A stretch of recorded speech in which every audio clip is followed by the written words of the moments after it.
Dodge City and into territory on West, there's just one way to handle the killers and the spoilers, and that's with a U.S. Marshal and the smell of Gunsmoke.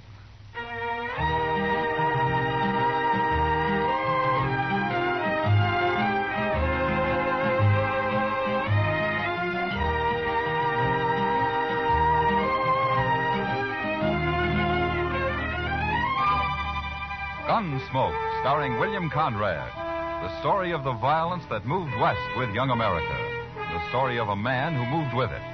Matt Dillon, United States Marshal.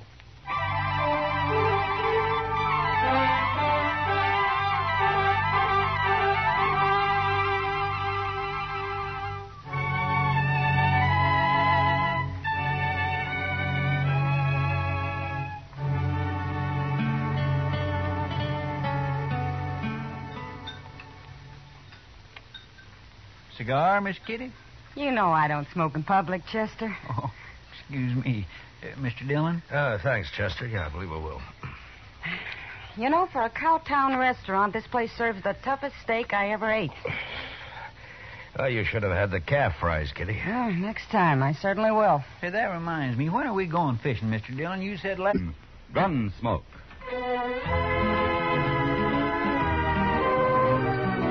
Sure.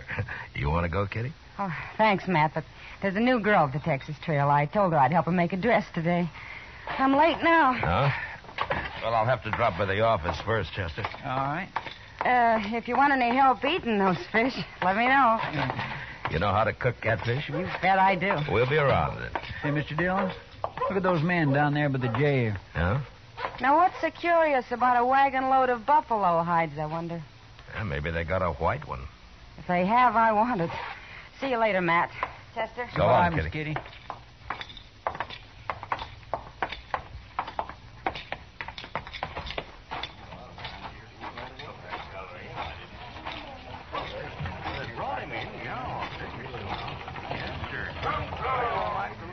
This your wagon, mister? No, Gatliff's. I skinned for him. Oh, what are you doing here? What's the crowd for? Just curious. The other skinner got hurt, and we brought him into the dock. Oh? What happens? He hurt bad? Bad enough. Gatliff didn't see any sense in bringing him into town at all. Me and the cook, we made him, though. Oh? Here's Gatliff now. Chester, go up to Doc. Maybe you can help, huh? All right, sir. How is he? Doc will take care of everything, Toby. Never mind that. How is he? Dead. Now, let's drive these hides on down the shed. I want to get them sold and pick up our supplies. Come on. Just a minute, Gatliff. Some other time, Marshal. I'm busy. So am I. But you come into my office anyway. I want to talk to you. Call this busy, bothering people? That's my office right over there. You and the cook go get them hides unloaded, Toby. I'll be right along. Yeah.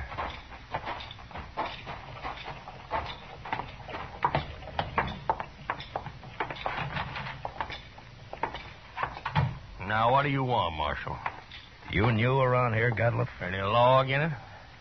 It depends. What happened to your Skinner? Billy? He hurt himself, that's all. He's dead, isn't he? Yeah, he's dead. Look, Gatliff, anything you don't want to tell me, I can ask Doc about. There's nothing to tell, Marshal. He got hurt and he died, that's all. When did he get hurt? Last night. And why didn't you bring him in last night? Them other fellas, the cook and Toby, they figured he was done for anyway and didn't want to bother, I guess. Is that so? You're the boss, aren't you? Sure, I am. But you know how men are when they get out in camp, Marshal. You don't want to push them too far. They get touchy, kind of. What happened to him, Gatliff? How'd he get hurt? I don't rightly know, Marshal. He was alone in camp. When we got there, he'd gone and burnt himself. Burned? Burned with what? Hot lead, Marshal. Spilt it all over him. Oh, you mean lead for bullets, huh? That's it. Cooking up lead in a fry pan. That was one of Billy's chores, to make my bullets.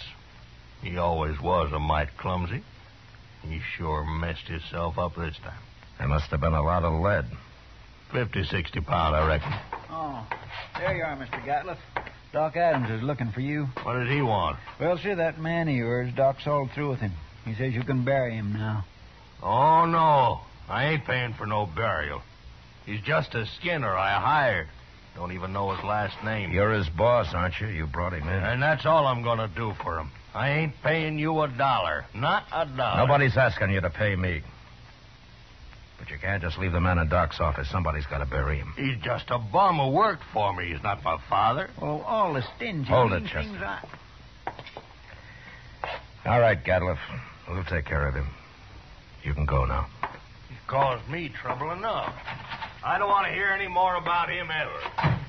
Well, that's about the most unfeeling man I ever did come across. What about that scanner, Chester? Tell me. Oh, I swear it was terrible, Mr. Dillon. He was burned all over his head and his face and across his chest. Doc said he don't know how that fellow lived as long as he did. Could he talk? Oh, Doc told me he couldn't say a word. Well, how do you suppose it happened? Why, hot lead. Had a whole pan full of it, from what I hear. Yeah, 50 or 60 pounds of it. That much? Well, I can believe it. I can't. What man's going to pick up 60 pounds of molten lead and spill it in his own face? That's the most stupid story I ever heard. Well, say now, I hadn't thought of that. Mr. Dillon, you're right. Of course, there's another way it could have happened. What's that? Somebody could have pushed his face down into it. Oh, my goodness. Who? I don't know. Gatliff, or maybe Toby. You know where Toby went? Well, no, I don't. But him and the cook probably went over to the Alfraganza to drink up their wages. All right. Go do something about burying that man, Chester, will you? I'll be back later. All right, sir. I'll tend to it.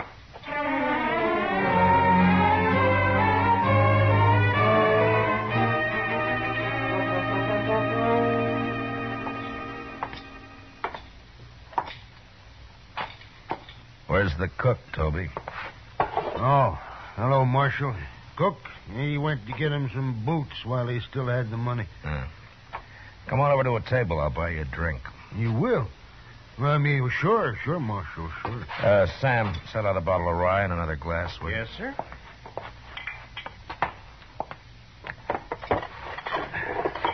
Come on. Yeah.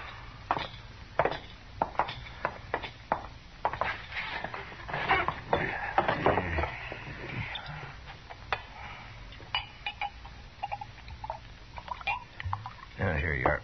Thank you. Well, here's to your friend, Billy. He's no friend of mine, but he died a bad death. I'll drink to him.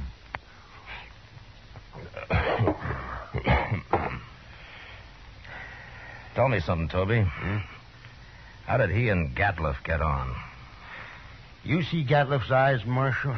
Yeah, I did. He's got powder specks shot into them. They look like turkey eggs. Yeah? You don't get on with a man like that. Yeah. Well, why do you work for him, then? Marshal, I get 25 cents a hide, and I can skin over 20 buffalo a day. But I've worked for hunters who couldn't kill enough to keep up with me. Gatliff's a good hunter. And that's the only reason at all I work for him. Now, if he's such a good hunter, how come I've never seen him in Dodge before? And the man's greedy, Marshal. He's downright wicked about money.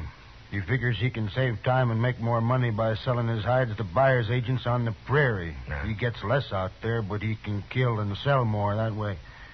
That Gatliff never stops killing buffalo. He came in with a load of hides today. Just 'cause we made him come in with Billy. And another thing, we've been out 4 months, Marshal. He must owe Billy $800. Oh? Yeah, most hunters would have split that with the crew, but not Gatliff. He like to took my head off when I mentioned Hey, you it. want another drink? Oh, yeah, sure. Tell me about the accident, huh? Well, Billy was melting lead in a fry pan, and the way I figured he must have tripped somehow, fallen smack into it, and when we rode in, we found him rolling around on the ground. That's all I know. When who rode in? Me and the cook. The cook skins on days Billy's making bullets. Now, where was Gatliff? Oh, he went in just ahead of us. How long ahead of you? Not long, maybe about 20 minutes. Then he found Billy first, is that it? Yeah, so he did. Hey, I hadn't thought of that before, Marshal. So that's why you've been asking so many questions. Well, I wasn't sure, Toby, but I expect you're telling the truth. The cook backed up your story. Sure, I'm telling the truth. That's what happened, all right. Yeah, Gatliff killed him. He murdered him. Any idea why he would? Well, sure I do. There's only one thing Gatliff wants, and that's money. He killed Billy just so he wouldn't have to pay him his wages due. Yeah, maybe. Why don't you arrest him, Marshal? There's no real evidence, Toby, not at all. It's bad for the law if I arrest a man and later he goes free. Unless he's innocent, of course. He ain't innocent. How come this didn't occur to you before, Toby? Why, I don't know, Marshal. I sure don't. You going back out on the prairie with him? I ain't afraid of him. I'll be sleeping with one eye open from now on. It'd be a pleasure to kill him after what he done. Self-defense, of course, Marshal. Yeah. But if you let on you're suspicious, he'll sure try to kill you. Not me. He can do his killing on somebody else. The cook, maybe? I ain't even going to tell the cook. Yeah. You'll be leaving in the morning, I suppose. About dawn, I reckon, soon as Gatliff hires a new skinner. The bottle's yours, Toby. Oh? And, good luck. Well, I sure do. Thank you, Marshal.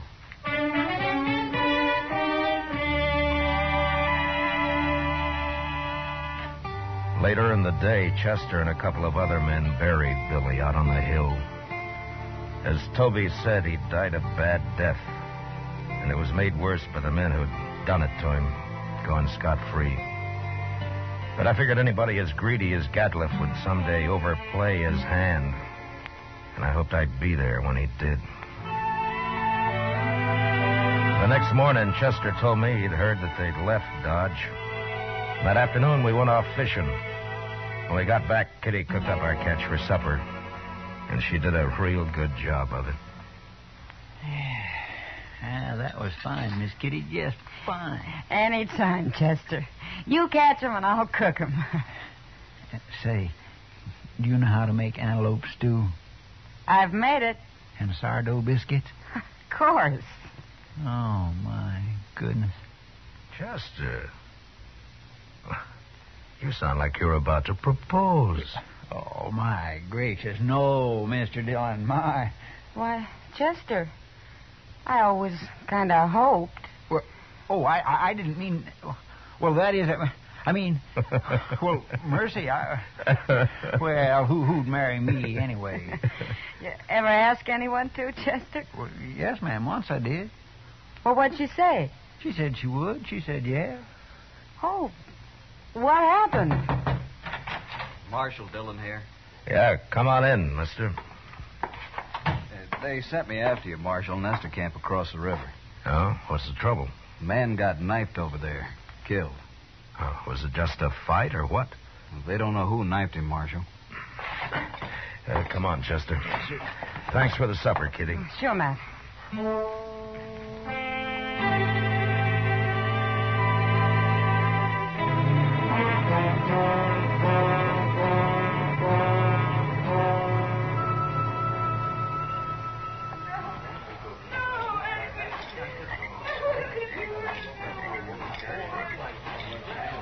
He was knifed in the back, Mr. Dillon. Yeah, but nobody saw it happen. No, sir. Looks like somebody got clean away with murder. Well, hello there. Marshal Dillon? That's right. What can I do for you, son? That man that's dead. Oh, what about him? Well, go ahead. You can tell me. I saw him get stabbed, Marshal. You did? Well, where were you? I was looking for berries over there. I heard them arguing, and I sneaked up just after he'd done it. They were all alone. Who was the man, son? Did you know him? No, sir, but he was big and kind of dirty looking. He had a buckskin shirt. Anything else you remember? He had funny eyes, Marshal. They had spots in them. That's Gatliff, Chester. Yeah, I declare it sounds like him, sure enough. Son, how come you didn't tell anybody about what you saw? I was afraid to, till you came, Marshal. Why, it's all right. But in case I want to find you later sometime, what's your name? Yorkie Kelly. All right, I won't forget that, Yorkie. And thanks for telling me about this. Oh, sure, Marshal, anytime. Well, I hope there won't be a next time, Yorkie. Goodbye. So long, Marshal. Goodbye.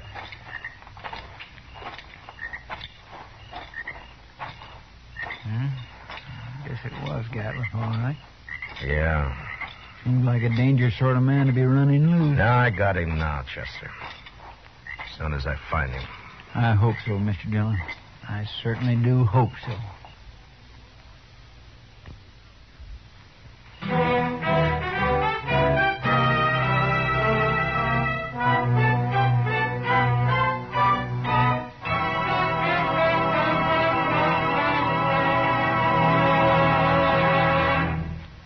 We will return with the second act of Gunsmoke in just a moment. But first, tomorrow night, Frank Lovejoy stars in the remarkable talent of Egbert Haw on CBS Radio's Theater of Stars.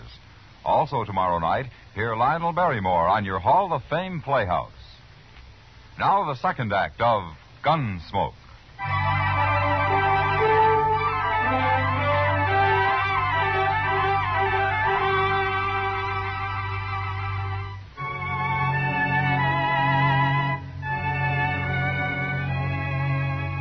Since Gatliff would figure nobody had seen him, it wasn't likely that he'd run. And anyway, there wasn't much sense in trying to track him down in the dark. So Chester and I didn't start out until the next morning. Ordinarily, a man would ride into the prairie and disappear. But with Gatliff, it was a little different. At least we knew he'd be somewhere around Buffalo. It was late afternoon before we reached good hunting grounds, and almost dark when we spotted the first hunter's camp. We just gonna ride right up to him, Mr. Dillon? Now, this isn't Gatliff. He had mules. This man's got horses. Yeah, that's right. Keep your eyes open just the same, Chester. Oh, yes, sir.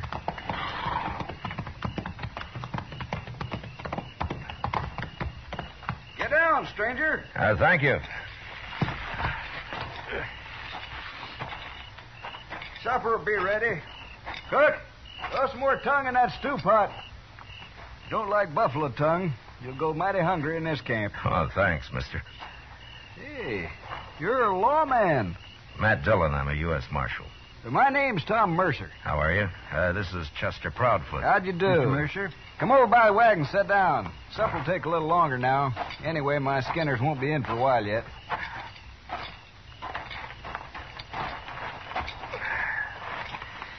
Well, how you doing, Mr. Mercer? Oh, fair, Marshal, fair. Had a stand of about 100 today.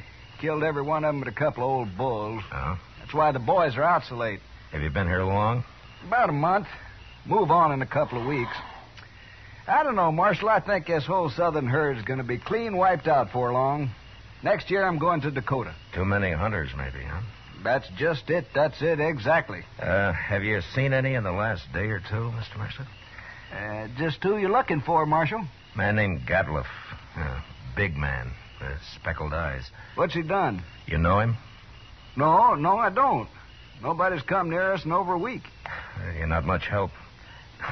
Except for that stew the cook's making. Oh, you like that. We're having dried apples, too. Oh? I mighty near could eat a buffalo raw, the entire beast. You must be part Indian. Well, no, sir. I've seen one of them eat a whole liver raw.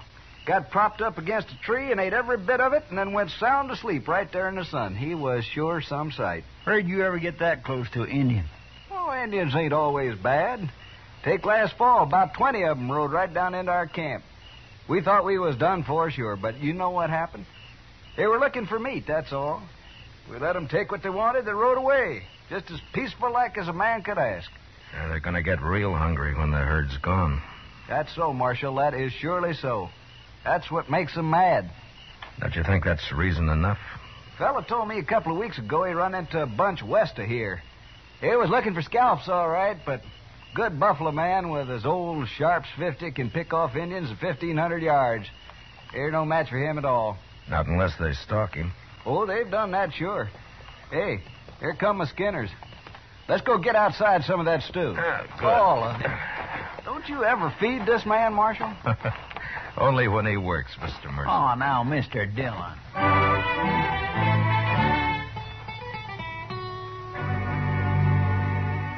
We spent the night in Tom Mercer's camp. And at dawn, just after breakfast, we said goodbye and rode on west. There was a lot of country out there, and all we could do was ride through it till we ran into him. In the next 2 days, we met plenty of hunters, but we didn't find Gatliff. About noon of the third day, we cut the trail of a wagon train and figured that it'd be that of a hide buyer's agent who'd come into the field to do business on the spot.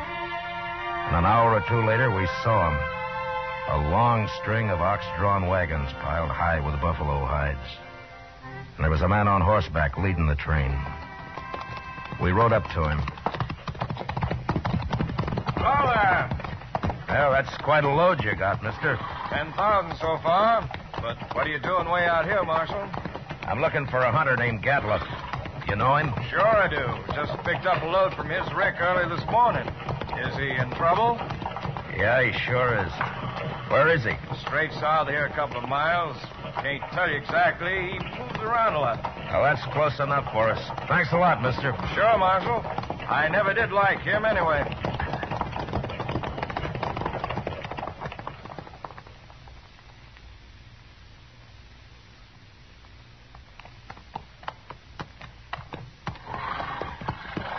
There's an empty rick over yonder. That must be it. Yeah, but he's moved his camp. Not far if it was just this morning. Chester, what's that out there? Where? Hey, that looks like a man. Come on. There.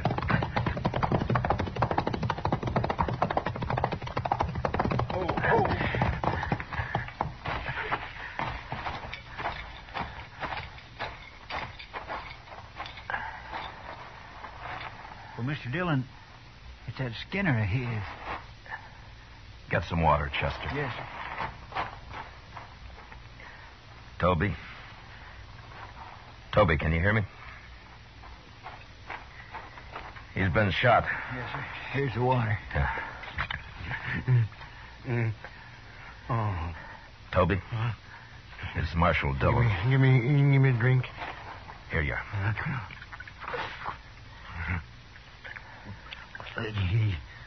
He shot me, Marshal. Oh, what happened?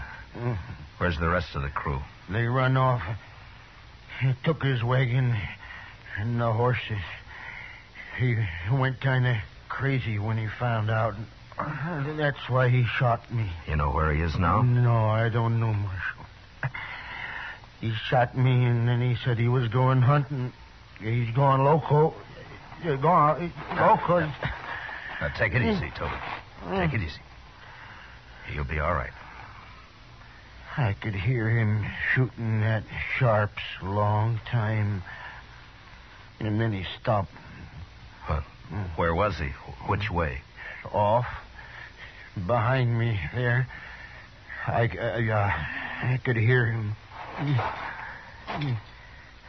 Chester, you stay with him. I'm going after Gatliff. All right, sir.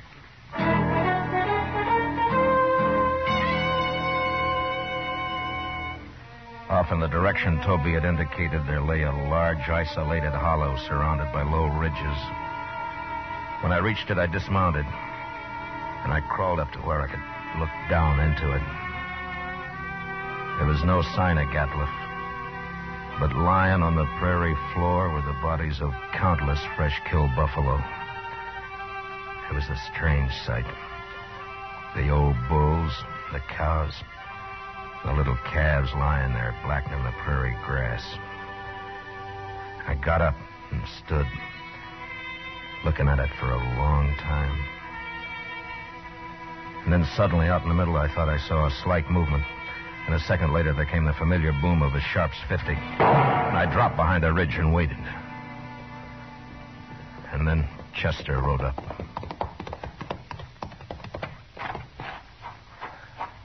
Have you found him, Mr. Dillon? Yeah. I thought I'd better come along. You see... Toby's dead, is that it? Yes, sir. All right. Gatliff's down there in the middle of the hollow. But we can't get anywhere near him as long as he's got that Sharp's rifle. He's killed a small herd of buffalo in there, and now he's lying out in the center of them. Well, that's the darndest thing I ever heard of, Mr. Dillon. He must have gone crazy, just like Toby said. Yeah.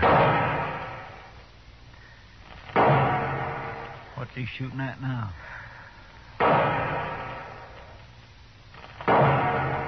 Mr. Dillon, the way he's spacing them shots. Yeah, that's the signal for help, Chester. Come on.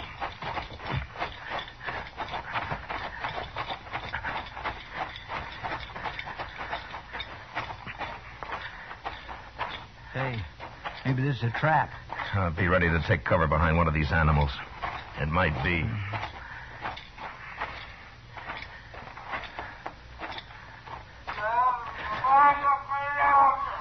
Sounds like he's been hurt. Yeah. Keep your head up.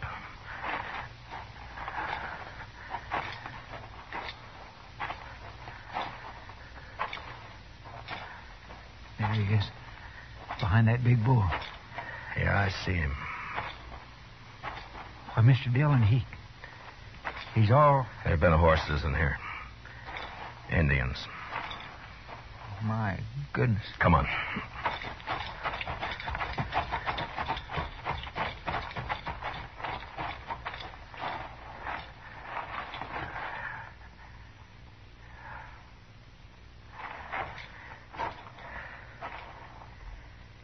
Well, that was his last effort, Chester. He's dead now.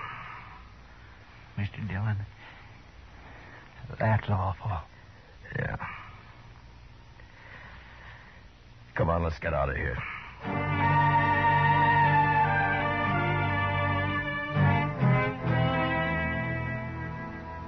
I don't know how the Indians caught Gatliff.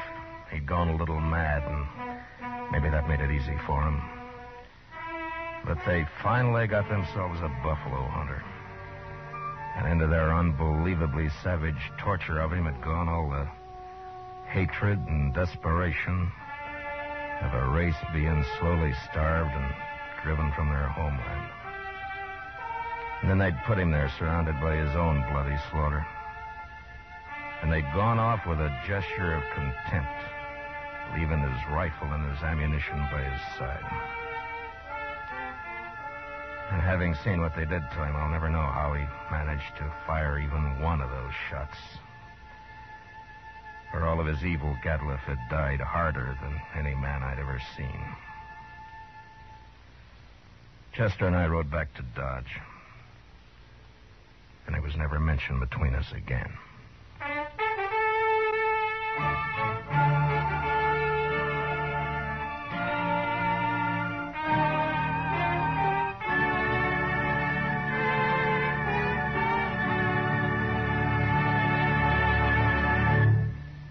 Gunsmoke, under the direction of Norman MacDonald, stars William Conrad as Matt Dillon, U.S. Marshal.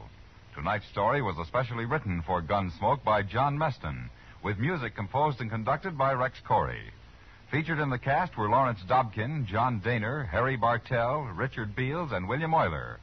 Parley Bear is Chester, and Georgia Ellis is Kitty. Gunsmoke is heard by our troops overseas through the facilities of the Armed Forces Radio Service.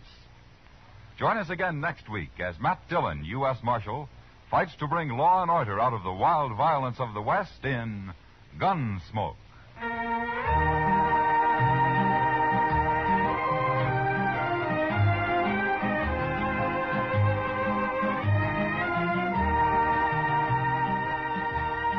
Monday night on CBS Radio, hear the concluded suspense production of Shakespeare's tragic drama Othello, starring Richard Widmark, Elliot Lewis, and Kathy Lewis.